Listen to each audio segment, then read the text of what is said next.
Jeudi 16 décembre, il est 13 h. Bonjour et bienvenue dans votre journal.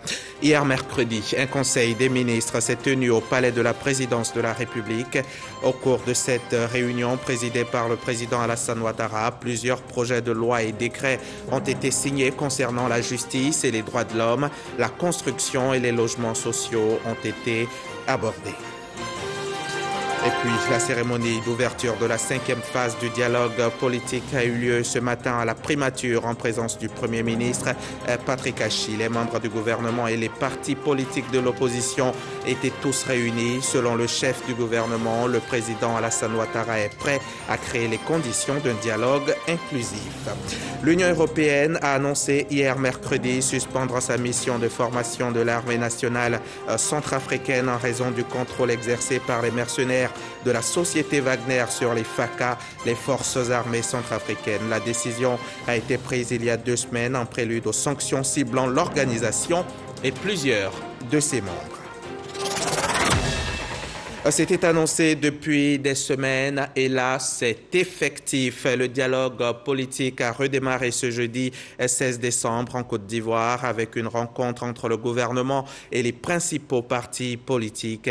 Vous pouvez donc le voir sur ces images. Il s'agit du 3e dialogue politique en moins de 3 ans et cette fois, c'est avec Patrick Achi à la manœuvre. Selon le chef du gouvernement, le président Alassane Ouattara est prêt à créer les conditions d'un dialogue inclusif. Les précisions de Wilfried Herman Guivet à suivre donc ce soir dans le 20h.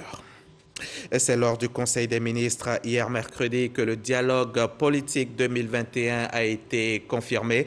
Il s'agit notamment de préparer les élections locales de 2023, dialogue à l'issue duquel les résultats et recommandations seront remises au chef de l'État, le président Alassane Ouattara. Il m'a instruit, en ce qui concerne effectivement le dialogue politique mené précédemment par le Premier ministre Amadou Gon puis Ahmed Bakayoko, de reprendre, je dirais, dès décembre, la poursuite de ce dialogue politique. La chose est actée.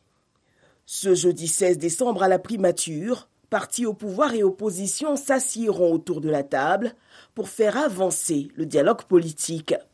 Oui, le dialogue politique est annoncé pour reprendre. À ce sujet, des courriers ont été adressés donc aux différents membres des partis politiques. En termes de modalités, c'est 1+2. Donc chaque responsable peut se faire accompagner de 2 personnes. Les discussions devraient principalement porter sur les futures élections locales prévues en 2023 et la question de la réforme de la commission électorale indépendante. Et c'est le Premier ministre Patrick Achi qui ouvre ses travaux. À ses côtés, plusieurs membres du gouvernement, dont les ministres de la Réconciliation nationale, de l'Intérieur et de la Sécurité, et nouveau à table, celui des affaires politiques. Parfois contesté par l'opposition, voire boycotté, le dialogue politique vise un objectif unique, instaurer un climat sociopolitique toujours plus apaisé.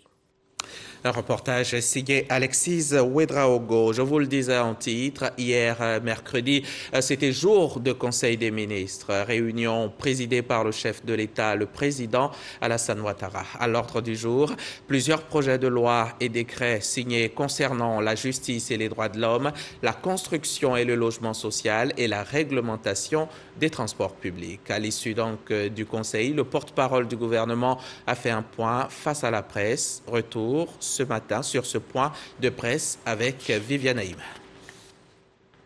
3 projets de loi pour le secteur de la justice et des droits de l'homme, plusieurs décrets concernant le domaine de la construction et du logement social et la réglementation des transports publics.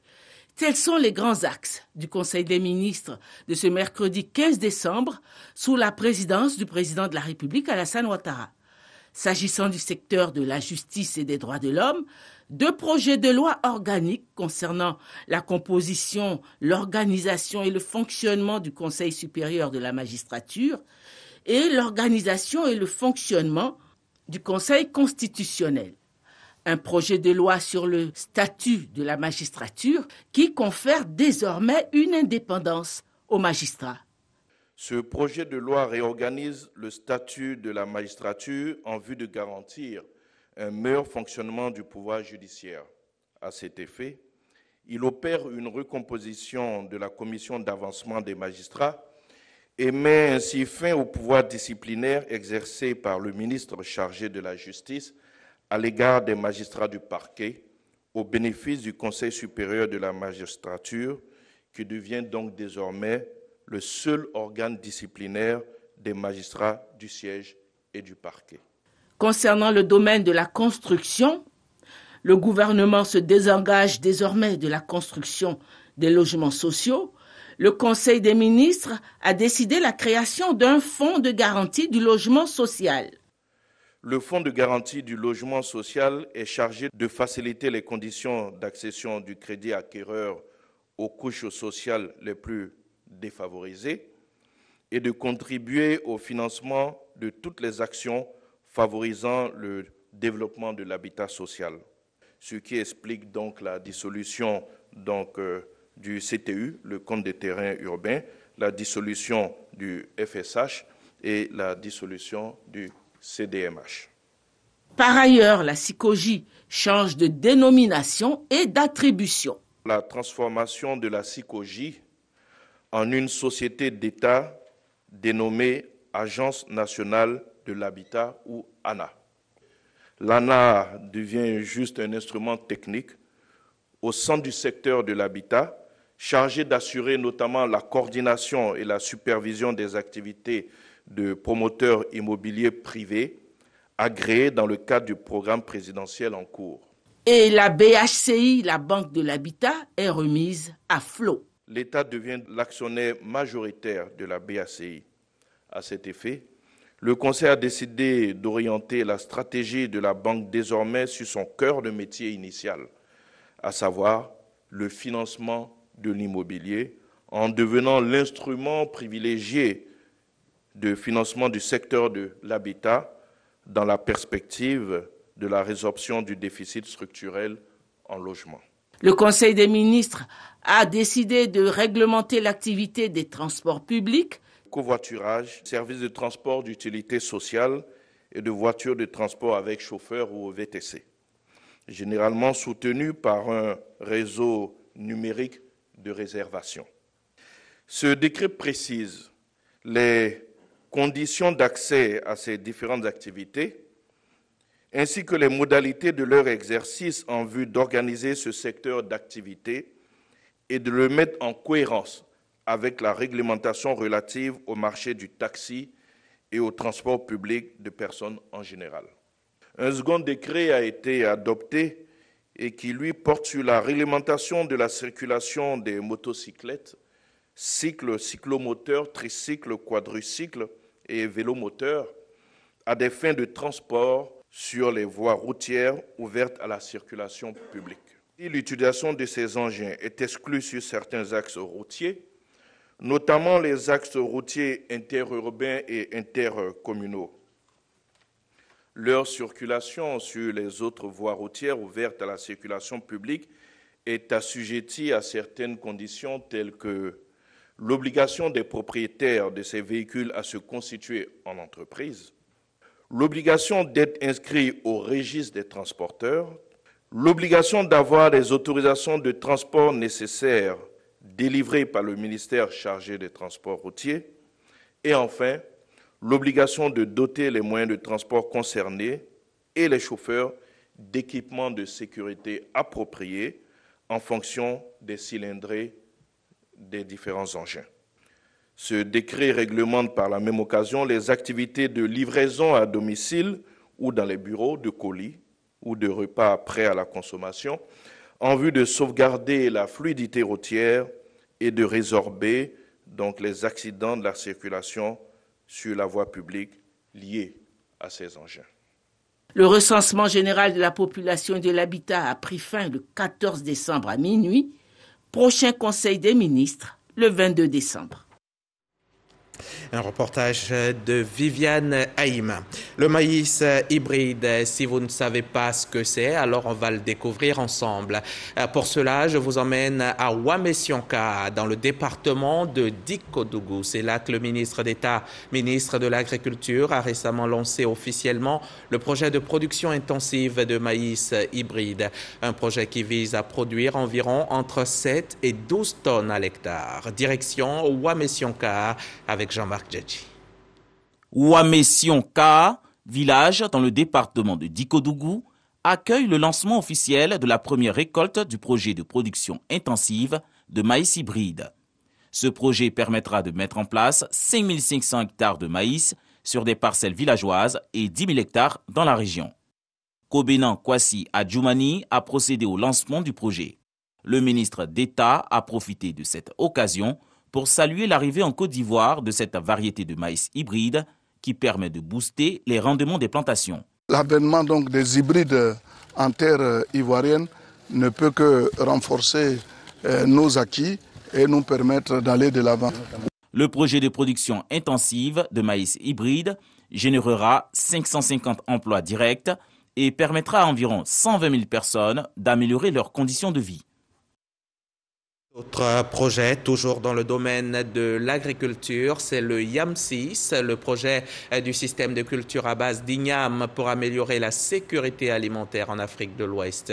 YAM6 est présent dans le département de Soubré, sous-préfecture de Lilio, et c'est un projet qui vise à accroître le rendement de l'igname en améliorant la fertilité des sols. En PIBT, les producteurs en sont pleinement satisfaits. Le reportage de Soro Corona de la station régionale RTI. Exécuté pendant 8 ans, le projet YAM6 a pris fin. Des ateliers de restitution réunissant tous les acteurs de la chaîne des valeurs ont eu lieu respectivement à Tielingwe et à Yamoussoukro. Au cours de ces rencontres, les acteurs sont revenus sur les acquis du projet. Unanimement, les producteurs ont reconnu que les technologies développées par le projet leur a permis d'accroître leur production et améliorer leurs revenus. Le projet nous a apporté beaucoup, surtout la formation, la technique et la conservation d'igname, la sémence du vin. Impliqués dans la mise en œuvre du projet, les commerçants de la filière igname du marché de Gros de Boaké saluent l'avènement de ce projet qui leur a permis de trouver solution à certaines difficultés. Dans le cadre de ce projet, nous avons eu une plateforme qui nous permettait de discuter, ce qui nous a permis d'aplanir nos différends. Assurer la fertilité durable des sols, mettre fin à la culture itinérante, à la dégradation de la végétation et de l'environnement. Tels sont, entre autres, les objectifs du projet. Ils nous ont présenté les succès du projet. Ils estiment qu'après 8 ans passés ensemble, ils ont acquis des techniques. Quand nous avons commencé le projet, c'était des problèmes de vaccinance, c'était des problèmes de rendement faible. Dans la discussion qu'on a eue hier, ces questions ne sont plus revenues. Ça veut dire que quelque part, ces problèmes ont été réglés. Donc on a beaucoup de choses à découvrir. Et cette découverte, on l'a fait en même temps que ce qu'on a pu quand on a discuté avec les acteurs, avec les paysans, les paysannes. Et il y a encore plein de choses qu'on ne sait pas. Reste maintenant aux producteurs de s'approprier durablement ce transfert de connaissances dans leur mode de culture. Alors maintenant, au front contre la corruption, le CNDH en première ligne de ce combat, le Conseil vient de mettre en place un mécanisme de prévention et de lutte contre la corruption, des droits de l'homme. Un mécanisme dont les membres ont été présentés au grand public. Il s'agit de mettre en place un cadre de concertation multi-acteurs en vue de réduire les effets négatifs de la corruption. Angela Diallo, Sylvestre Nguessan et Abou Sanogo. Ces personnes issues de plusieurs organismes feront partie de la plateforme de prévention et de lutte contre la corruption du CNDH, le Conseil national des droits de l'homme. Je demande à tout le monde de s'impliquer pour que ce mécanisme soit efficace afin qu'on puisse lutter contre la corruption. Dans la lutte contre la corruption, plusieurs acteurs interviennent dans le domaine et il était bon que ces acteurs-là se réunissent autour d'une plateforme pour pouvoir échanger des informations, pour pouvoir communiquer et pour rendre la lutte un peu plus efficace. Le procureur de la République, près le tribunal de première instance du plateau, s'est félicité de la mise en place de cet organe. Il fallait absolument que cet organe soit installé pour accompagner les services habituels de répression de la corruption. Ce phénomène constitue une entrave à la jouissance des droits de l'homme. Et pour y remédier, le Conseil national des droits de l'homme s'engage à prévenir tout acte de corruption. Ce mécanisme est l'affaire de tous et son succès dépendra de notre engagement et de notre dévouement. La mise en œuvre de ce mécanisme doit faire l'objet de procédures structurées et systématiques de communication, de formation et de coordination et s'appuyer sur le plaidoyer. Pour l'année 2022, le mécanisme interviendra dans 5 secteurs, à savoir l'éducation, la santé, la justice, le transport et les industries extractives. Plusieurs actions seront menées, notamment des sensibilisations, des enquêtes et des ateliers de renforcement. Il s'agit donc effectivement du mécanisme de prévention et de lutte contre la corruption. Le virus Covid lui refuse de se laisser corrompre. Malgré tous nos efforts, il persiste à affecter notre santé, il persiste à tout bouleverser.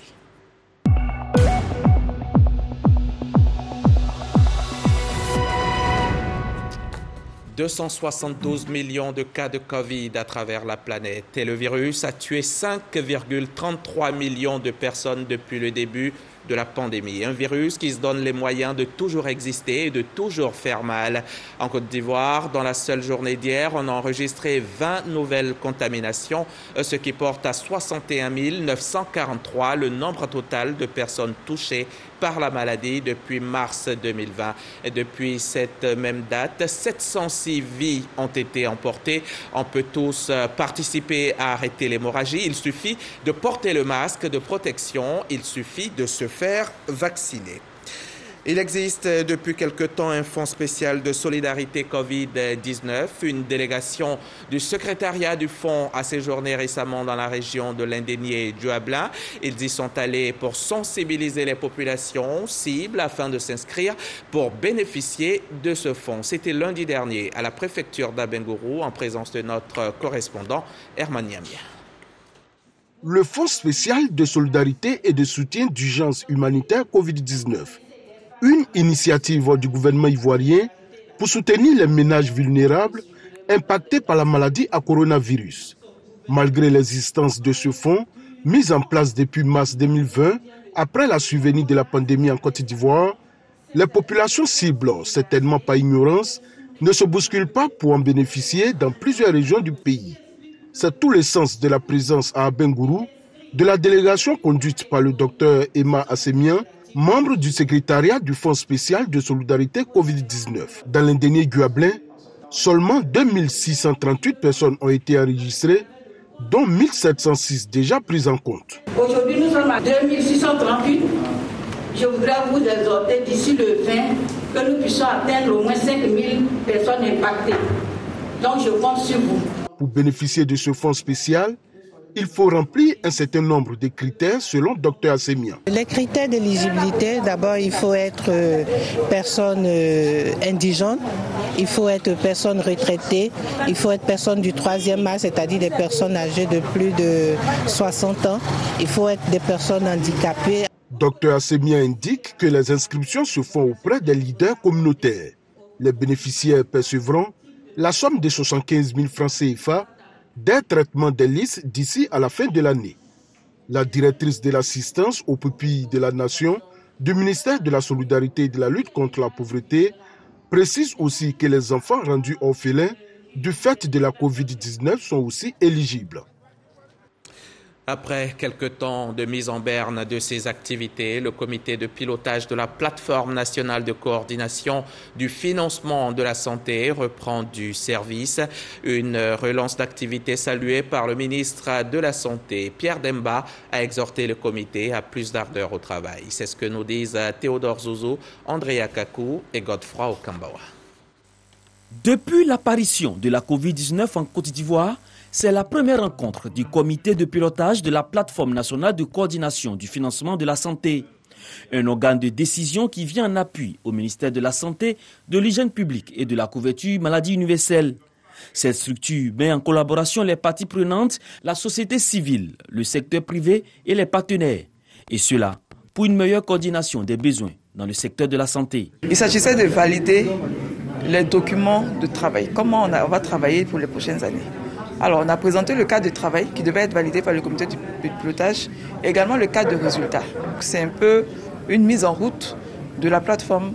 Un dossier d'investissement de 38% de réalisation des projets du fait de la Covid-19 et un manque de financement ont été présentés à la tutelle. Le ministre Pierre Demba est allé s'imprégner des réalités de cet outil important pour le gouvernement en matière du bien-être des populations et de mise en place de l'assurance maladie universelle. La réalisation de nos ambitions communes passe par une maîtrise du financement de la santé à travers une amélioration de la coordination des parties prenantes, des mécanismes de responsabilité partagée, un accroissement de l'efficacité des dépenses publiques, une amélioration de la contribution de l'État à ces dépenses, la mobilisation des ressources suffisantes pour soutenir l'investissement dans la santé. Notre pays donc, a pris l'option de travailler à réduire la mortalité maternelle et néonatale, infantile, tout en transformant profondément les conditions de production des services de santé à travers des réformes ambitieuses. Cette plateforme est instituée depuis 2019. Elle vise à faire converger les actions autour des priorités du gouvernement en matière de santé. On en vient maintenant à cette signature de convention de partenariat entre l'IPS Segrae et la mutuelle des agents de la direction de l'économie. Un partenariat qui porte sur l'adhésion collective des mutualistes au régime de retraite complémentaire. C'est un moyen pour la direction générale de l'économie de garantir une retraite confortable à ses agents. Les précisions de Marie-Ange Kouakou et Salima Toudia. Les agents de la Direction générale de l'économie pourront bénéficier d'une double pension dans le but de vivre confortablement leur retraite. Ceci grâce à la signature de conventions de partenariat entre leur mutuelle et la Caisse générale de retraite des agents de l'État, Segrae. Notre motivation pour le choix de ce régime, de cette démarche, découle de la pleine mesure que nous avons prise du caractère important que révèle l'adhésion à un tel régime qui permettra d'améliorer les conditions de vie des mutualistes. Le gouvernement a imaginé un instrument qu'il a mis en place, dont l'IPS Segrae fait la promotion. Il est bon que les agents que nous avons qui travaillent de jour et de nuit et qui, je dirais, n'ont pratiquement pas de repos, puissent en toute quiétude penser leur avenir. Et je pense que la signature de cette convention vient les rassurer pour que demain soit meilleur qu'aujourd'hui. Les mutualistes vont adhérer au régime de retraite complémentaire par capitalisation, une nouvelle offre de l'IPS Segrae. C'est un système qui vient en complément de la retraite de base, qui est la retraite par répartition, et qui permettra aux travailleurs en activité de verser des cotisations en vue de se préparer une retraite plus sereine, avoir un niveau de revenu à la retraite qui soit aussi proche de celui de son activité. Le régime viendra combler ce déficit en permettant d'avoir un niveau de rémunération suffisant, acceptable et confortable pour le travailleur. Le régime complémentaire est destiné aux fonctionnaires et aux agents de l'État en activité et les cotisations sont fixées à 5% sur le salaire de base. Elles sont au nombre de 16 et elles viennent d'être distinguées. Ce sont des femmes du milieu rural ou urbain qui exercent dans tous les secteurs d'activité. Elles ont été distinguées donc à l'occasion des 48 heures de valorisation du potentiel féminin. Cela pour accompagner l'autonomisation de la femme. Et c'est une initiative d'une plateforme de lutte contre la pauvreté et c'était autour du thème « Compétences féminines locales et défis de la digitalisation ». Léon Brokwame, RTI Boaké. Vêtements, beurre de karité, maraîchers et autres vivriers, bref, ces articles ainsi exposés, des fruits du travail de femmes agricultrices, artisans, commerçantes ou transformatrices de produits agricoles.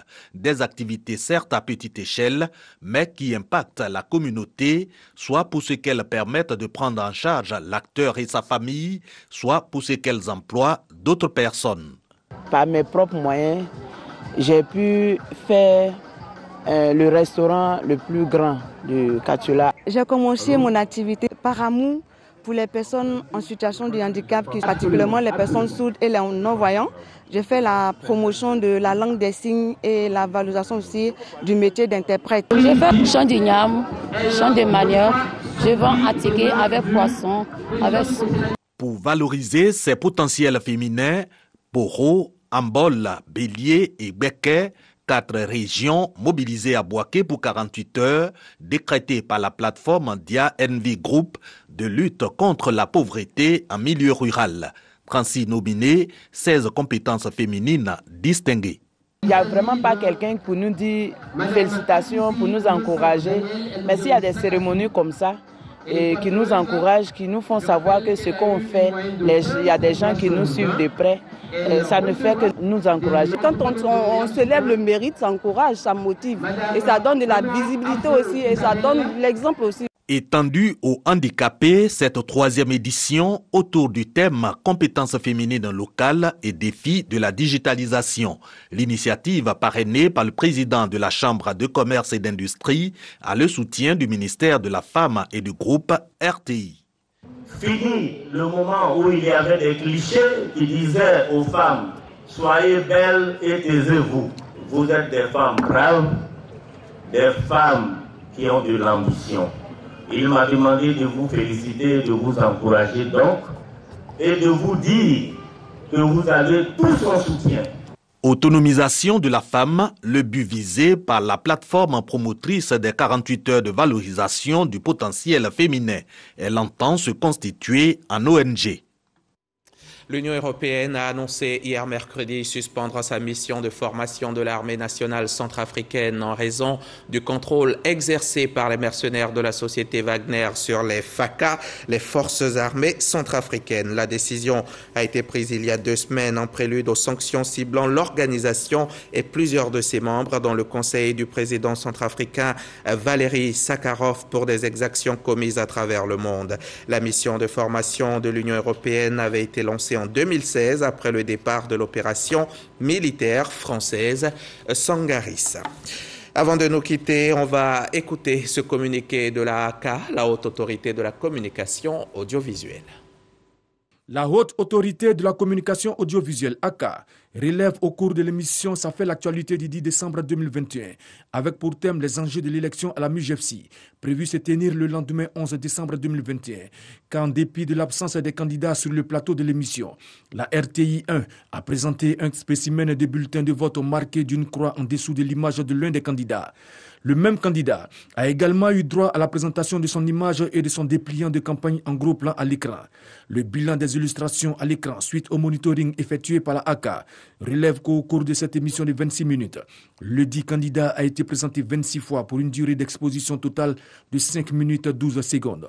La ACA note que le traitement accordé aux 10 candidats, au détriment des autres, est partisan en ce qu'il constitue une violation flagrante du principe du traitement équitable dont doit bénéficier tout candidat sur les antennes des médias audiovisuels de service public.